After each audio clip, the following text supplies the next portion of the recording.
Hi, I'm Luka. I'm from Damic Designs, and I'm here in beautiful Sydney where I live doing the foiling week.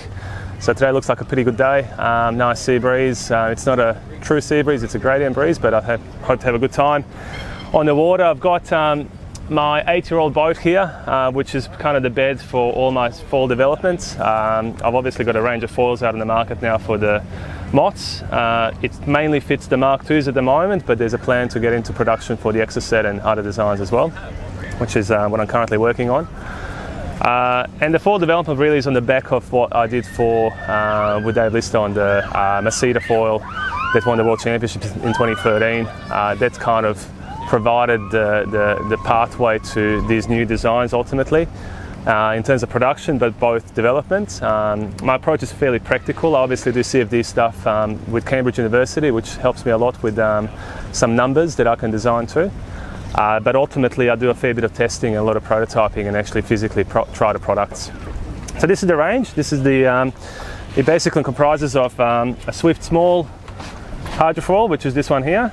It's a sort of medium to strong wind foil. I'll talk about it a little bit. It's a very high control foil optimized for downwind sailing as well. So in order to do that, we've made the frep nice and free. It doesn't have fixed tips. It's a very small foil. As the speeds of the boats are getting faster, you can actually afford to go smaller in area.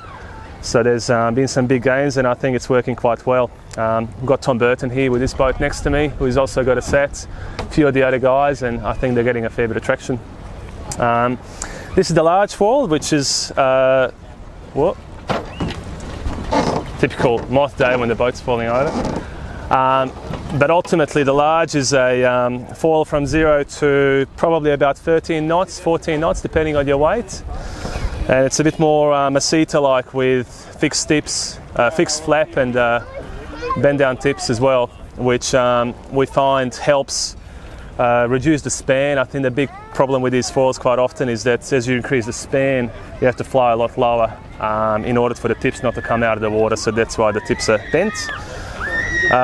So this has been quite well performing. That completes the range. You know, in terms of foils, I sort of believe that you need both the large and the small to cover the range properly. I think that gone are the days, unfortunately, of one foil which covers the lot. I think you tend to lose out at either end. You know, in the heavy conditions and in the light conditions, because you're either carrying too little or not enough foil. And lastly, this is the rudder. This is the new Swift rudder, which literally has been just released. I've got one, and I think that's the only one here this weekend. But this will be a product very, very shortly in the new year.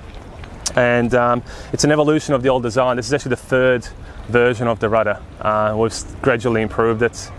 And this one in particular I brought because it's straight out of the mould. This is the sort of finish we're getting with my partners that build these things. It's, you know, quite a nice looking foil out of the mould, and that's this is not trimmed. It's just as I receive it. And the beauty of that is that it means that there's very little hand finishing. So whenever you hand finish anything, you're sort of changing the shape. So with this, it's kind of almost good to go as it is. So there's a big improvement there. Plus they're solid. All the foils are solid carbon, so you can leave them out in the sun like in Sydney and they won't explode. And they're really well built, nice and strong.